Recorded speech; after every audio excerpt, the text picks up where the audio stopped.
ઈશિતા પ્રજાપતિ. અમે લોકો સવારથી આજે નીકળ્યા છીએ. અમે અમદાવાદમાં જ રહીએ છીએ. અમે સવારે 6 વાગે નીકળ્યા. આ અમારું 3rd યર છે. અમે હર વર્ષે ચાલીને જઈએ છીએ અને અમને બહુ જ મજા આવે છે. હું ત્યાં જાઉં છું તો મને આમ સ્ટ્રેન્થ મળે છે કે મને હર વર્ષે આમ ભણવામાં બી આમ સારું મળે છે અને હું એક સ્ટુડન્ટ છું અને મારી ઓલવેઝ વિશ હોય છે કે મારા ભણવામાં બી સારું થાય છે. એક આમ હોય છે કે હા બસ ચાલીને જવું છે. શું માંગશો રાજા રાઠોડ? હું બસ કે મારા ફેમિલીને હંમેશા ખુશ રાખે.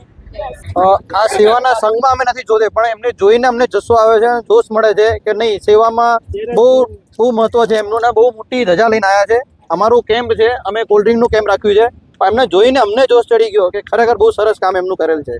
જે પ્રમાણેની ભીડ છે, જે પ્રમાણે ભક્તો જઈ રહ્યા છે, કેવો માહોલ? બહુ મસ્ત માહોલ છે. પબ્લિક ધીરે ધીરે વધી રહી છે તાપના લીધે, તો બી લોકોનો જુસ્સો એટલો જ છે અને ભગવાન પ્રત્યે પ્રેમ એટલું છે કે લોકો ના ગરમી જોવે છે ના પગ બળે છે એ જોવે છે. વગર ચંપલે બી મેં લોકો જતા જોયા છે. એક માજી છે ચંપલ વગર જઈ રહ્યા છે, એમનો બી જોશ બહુ